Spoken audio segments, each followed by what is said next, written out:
சிவன் கொடுத்த வரம். நாளைக்கு ஓட்டு போட போறீங்க. அதை பத்தி கொஞ்சம் யோசிச்சிங்களா? சிந்திச்சிங்களா? இன்றைக்கு ஆட்சியில் இருக்கக்கூடிய கட்சி ஒரு ஓட்டுக்கு 1000 ரூபாய் வீடு வீடாக வந்து கொடுக்கிறார்கள். அவர்கள் இந்த நாட்டுக்காக, நாட்டு மக்களுக்காக சரியாக ஆட்சி செய்திருந்தால் ஆளும் கட்சியே ஒரு ஓட்டுக்கு 1000 ரூபாய் கொடுக்க முன் வருவார்களா? கொஞ்சம் யோசியுங்கள்.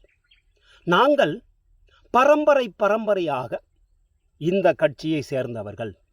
எங்க தாத்தா அந்த கட்சியில் இருந்தாரு, எங்க அப்பா அந்த கட்சியில் இருந்தாரு, நான் இந்த கட்சியில் இருக்கேன், என் மகனும் என் பேரனும் இந்த கட்சியில் இருப்பான் என்று சொல்லும் கட்சி அடிமைகளே. ஆம், நீங்கள் இப்படி இருப்பவர்கள் எல்லோரும் கட்சி அடிமைகள். சுதந்திர நாட்டில் நீங்கள் ஒரு அடிமையாக இருக்கிறீர்கள் என்பதை யோசித்து பாருங்கள். பப்ளிசிட்டி ஆனவர்களுக்கு, பிரபலமாக இருப்பவர்களுக்கு ஓட்டு போடுவதே முதல் ஒரு முட்டாள்தனம். ஒரு அறிவாளிக்கு போடுங்கள், ஒரு சிந்தனவாதிக்கு போடுங்கள், சமூக சேவையில் அக்கறை உடையவர்களுக்கு போடுங்கள். ஒருவரே 2 முறை 3 முறை 4 முறை 5 முறை 6 முறை என்று எம்எல்ஏவாக எம்பியாக இருக்கிறாரே, ஏன் அவருக்கே ஓட்டு போட வேண்டும்? ஒரு முறை ஓட்டு போடுங்கள். அந்த பதவி என்ன என்பதை அவர் புரிந்து கொள்ளட்டும். 2வது முறை கூட ஓட்டு போடலாம். ஏனென்றால் புரிந்து கொண்டவர் அதை செயல்படுத்த 2வது வாய்ப்பு. அதன் பிறகு 3வது முறையாக எம்எல்ஏவோ எம்பியாகவோ அல்லது கவுன்சிலராகவோ இருந்தால் அவர்களுக்கு ஓட்டு போடாதீர்கள். அப்படி மீறி போட்டால் அந்த பதவி சுகத்தை அவர்கள் அனுபவித்து அவன் பிள்ளைகள் அனுபவித்து, அவளுடைய மகள் அனுபவித்து, மனைவி அனுபவித்து, அவர்கள் பரம்பரையே அந்த பதவியை தக்க வைத்துக் கொள்வதற்காக எதையும் செய்ய தயாராக இருக்கிறார்கள். அரசியல்வாதிகள் பதவிக்கு வருவதற்கு முன்னால் அவர்கள் சொத்து மதிப்பு எவ்வளவு?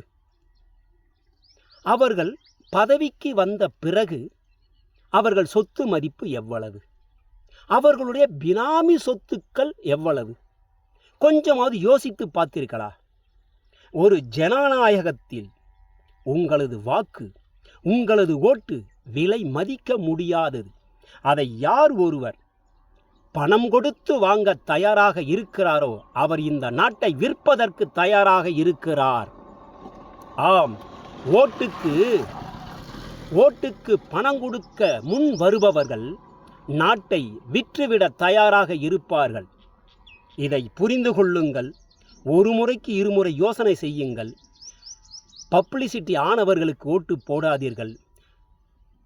ஒரு சமூக சிந்தனை உடையவர்களுக்கு, ஒரு நல்லவர்களுக்கு, அவர்கள் தோத்தா கூட பரவாயில்லை, அவர்கள் குறைவான வாக்குகள் பெற்றால் கூட பரவாயில்லை, அந்த நல்லவனை ஆதரித்த 4000 நல்லவர்கள், 4 நல்லவர்கள் இருக்கிறார்கள் என்ற ஒரு நம்பிக்கையாவது அவர்களுக்கு உருவாகும்.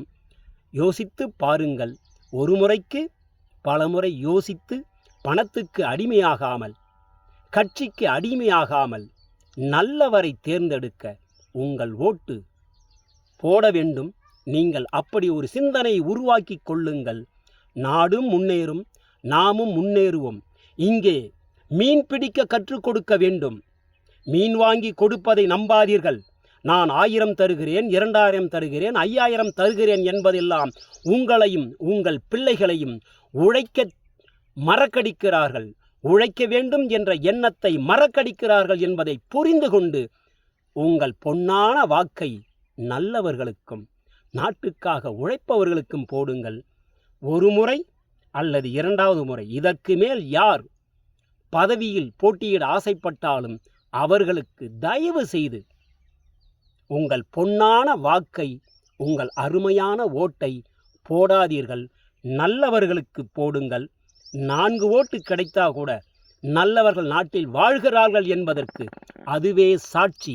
சித்தர்களின் ஆசீர்வாதத்தோடு சிவன் கொடுத்த வரம்.